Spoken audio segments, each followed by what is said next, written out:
Ideal viewfinder settings for the solo camera operator.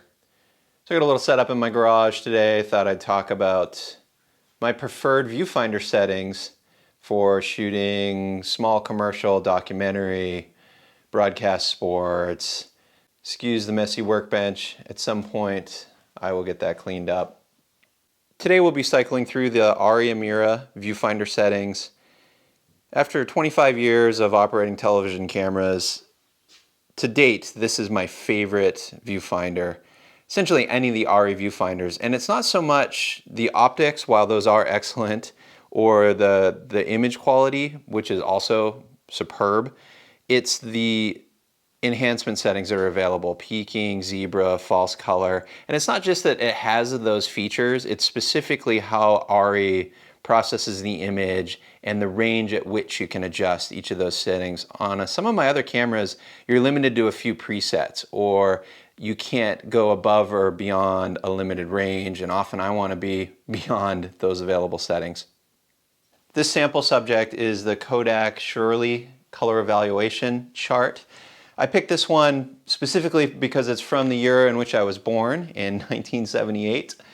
And so every few years, Kodak would release a new color evaluation image, and this is what photo labs would use to calibrate their processing equipment to deliver consistent, favorable skin tones using Kodak film stock. The image quality and skin tone you're seeing here is not representative of the test image or either of the cameras we're looking at. This is purely a demonstration of viewfinder settings.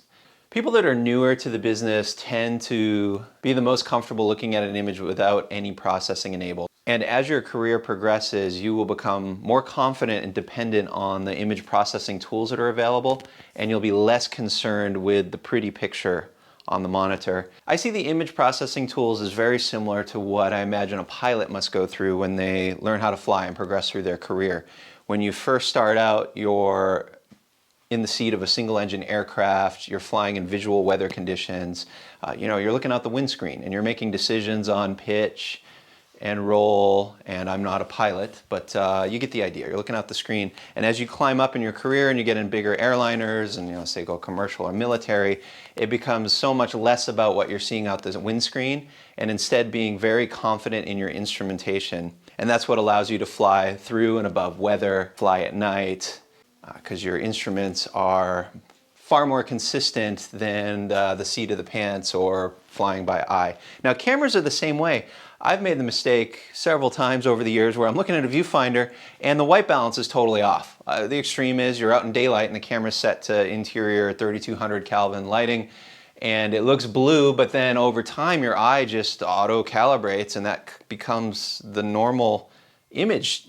And then you don't realize it until you get away from the image for a little bit, or you get the dreaded phone call from post-production that, man, you blew it on the white balance. Now the same is very true for exposure.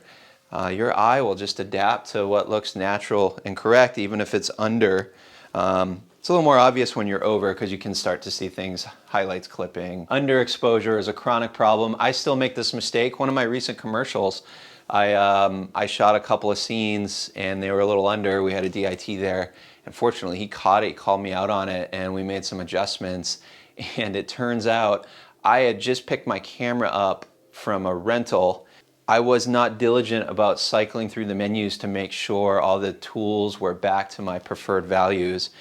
Any professional viewfinder will have user buttons, and the two most important are ones that you can assign for focus evaluation and exposure, and those buttons should be located in such a way that you can find them by feel, so you can cycle on and off while you're operating. So I'm going to cycle on the exposure button, and you'll see here the zebra stripes across the face and the grayscale chips to the right. So now, because I got my start in broadcast television, there was no false color 25 years ago. We operated with black and white viewfinders and zebra stripes. A common misconception when you're new is that zebra is a tool that's best utilized for understanding what's clipping or near clipping, up at the top of the curve. And in a broadcast environment, or ENG documentary, zebras historically have been used as a tool to understand where skin tone is falling in your exposure range, or middle gray, 18% gray. And then many cameras have the option to run two zebras where you can have one set, maybe it's a X pattern or it's a different color, to let you understand where overexposure is, and then your primary zebra setting is for skin tone. Now jumping into the menu, the RE zebra setting for skin tone, I feel it's a little bit on the low side or the underexposed side. Now that most likely comes from the type of work I do, which is I'm shooting mostly in Rec 709 mode, which means I'm shooting in a baked-in color profile. I'm not shooting in log color space, and that's just the nature of the work I do. It's a lot of quick turn editorial. Now that's been steadily changing. Now I'm probably 50-50 log and Rec 709, and that's a direct result of the editing packages now natively supporting LUTs, and they're available with the RE footage. When you drop it into Final Cut or Premiere, it automatically maps the LUT. So because I'm shooting in Rec 709 mode, my dynamic range is a little more limited, and I gotta be much more precise with nailing skin tone exposure. So I think the default is 63% from the factory, and I've just burned myself a few times underexposing scenes at 53. It might be 54. So I found, and again, this is just for me, but I'm more comfortable with it set to 60. Now, in a future video, I think I'll run through some of my other cameras, because I find that maybe it's just the way the S-curve works on those cameras, that the skin tone zebra, I'm more comfortable with it up near 70 or maybe even 75 on some of the older cameras that have much less dynamic range. But right now, 2020, my comfortable zebra setting on the RE cameras is 60%. And then you can see I've got the second zebra range set to red, and to show me zebra just anywhere I'm at clip or about to clip, 99%. So if we go back to the image, you'll see here on our Kodak calibration chart, that model's very fair-skinned. And in that case, this is something you just develop over time. You build a feel for it, and it's very camera specific. But on this particular camera, I can be more aggressive with the overexposure. I may actually be a little bit under right now, even with that much zebra. And you can see on her cheekbone and forehead, got a pretty steady zebra. Now the second tool I rely on, and this again comes from my years of working in broadcast television versus cinema, digital cinema, is the waveform monitor. So I've got the waveform mapped on the flip out screen. So this center area is our model's head, and you can see here her skin tones are the most pale or highest luminance values, and they're up, I don't know, 55, 60%. You know, that center line is 50%, the next one up is 75. So here, I'll roll the iris, right, you can see. Now if I were looking at those white chips on the right, I would feel I probably need to be up here. But I'm looking at a scan of a chip that's on my MacBook of an image I pulled off the internet. I think a lot of the dynamic range is lost in the layers of image conversion here. So often in a documentary context outdoors, I need to manipulate exposure as we're rolling. You know, the sun comes in and out of partial cloud cover, the subject moves to or from a light source. So I have to very subtly roll the iris up or down, and I'm remember how much zebra there is on the face, and I just try to maintain that and be as smooth as possible. Now on bigger shoots where there's a lighting department or we're in a studio or any kind of controlled environment, zebra may be too limiting of a tool, and that's where the false color mode provides a lot more information. I don't want to say stuck in my process, but from so many years of shooting with zebra, it's second nature to me. Like, I'm not tying up any active thinking to understand where my exposure is and what adjustment I need to make. It's just like pulling focus. Like it's in the background of my head, and I'm thinking more about composition, storyline, anticipating what's happening next and how to react. And when I switch over to false color, there's a couple things. Like I struggle to operate looking at a false color image. It's more of a toggle it on, toggle it off type of thing. It's just too cluttered. If I'm on a bigger set with assistance, I can run an onboard monitor and leave the flip out screen on false color, or have two onboards, one false color, one with a live image. On those bigger jobs, it's wonderful to have a false color screen. Okay, next up, and I'm going to add to the layer here, is focus assist, which is peaking. And I leave this on all the time. And one thing I really like about RA cameras is you have a very wide range of adjustments for peaking. You can set the color of it. So I've found I prefer yellow. I'm going to turn off the exposure just so you can see it a little better. So here's peaking turned up very high and in yellow mode, so cycling on and off. And it's an even cleaner image in the eyepiece versus the flip out screen. But I've found with peaking on, I'm going to roll the focus slightly here so you can see, but it's very obvious to me when my focus is perfect.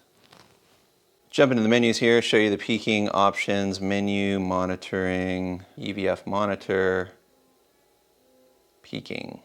Color versus aperture mode, peaking levels at 17. See how high this goes, up to 20. Yeah, so I'm near the top. And then the offset, I've got it at +2, color yellow. Once I get settled on a frame, composition, exposure, and things have settled, no one's moving, I'll reach up and toggle off the Viewfinder tool so I can see a clean image. And that gives me an opportunity to really study and see, any imperfections. Is there a little hair wardrobe issue? Is there a water bottle in the background? I find I don't tend to see those things when I've got all the exposure tools on, because I'm looking at the tools, the instruments, as opposed to what's outside the windshield. Okay, so next up, an item I always have active is the center crosshairs, and I use that for composition. Now, that's not in the literal sense where I'm trying to center frame every object of interest. Having a cross in the center of frame, it breaks the composition up. So now I've got my 4 quadrants, and I have a better understanding, like if I'm going into a tight close-up, see if we have the lens here, or the rule of thirds thing, that's all I've got. So now if I want to start haircutting someone, I find if I have that crosshair there, it just gives me a little bit better understanding of where the rule of thirds. You kind of want to always keep eyes in the top third of frame. Now, especially on solid backgrounds like seamless paper or a cyc at a studio, if I'm just looking at an all white composition with a single subject in the middle, without the crosshair, I've just found over the years my compositions aren't as pleasing as when I've got the crosshair up. And the next item, which used to only be available on the top end model cameras, but now is available on most, is a look around. So I've got about 10% of additional, this image area outside the box is not getting recorded. So the most common use for that would be to keep an eye on the boom pole overhead. And I can watch it, and if I'm operating on a shot and the boom's getting close, I may be able to correct a bit and save the take. And then also when working off a dolly, I'm often, just to compose and adjust, I'm fighting C-stands, cables, things you don't want to capture on frame, and I don't want to bust the take. It's like you never want to see, oh, there's the thing, and then correct back to hide it. So having the extra look around is a way to preserve better shots without having to do retakes. I leave that on all the time. Now some clients just can't deal, and so that's when it's great, when it's a camera that allows you to have it available in the Viewfinder, but a clean feed without look around going out to Video Village. So there are a lot more settings, and it varies by camera, but these are the 4 tools that I have on 95% of the time. The crosshair, the look around, aggressive peaking setting, and zebras tuned for skin tone. Now, as you build more time behind the camera, you will build more confidence in the tools. Just like flying an airplane, that altimeter is far more accurate and repeatable than looking out the window and figuring out your height based on feel. The same comes into play, and yet, I don't know, it's funny, when you're new, you're super dependent on, is it a pretty image? Yeah, I think it looks good. Do you think it looks good? But it is so subjective, just to you as the individual, subjective as your mind and eyeball adapts to what you're looking at. So if you have tools, instruments you can rely on, and you utilize the same settings every single time, It'll make you much more precise, make you a better photographer, cinematographer, director, editor. All right, that's it for now. Thanks for watching.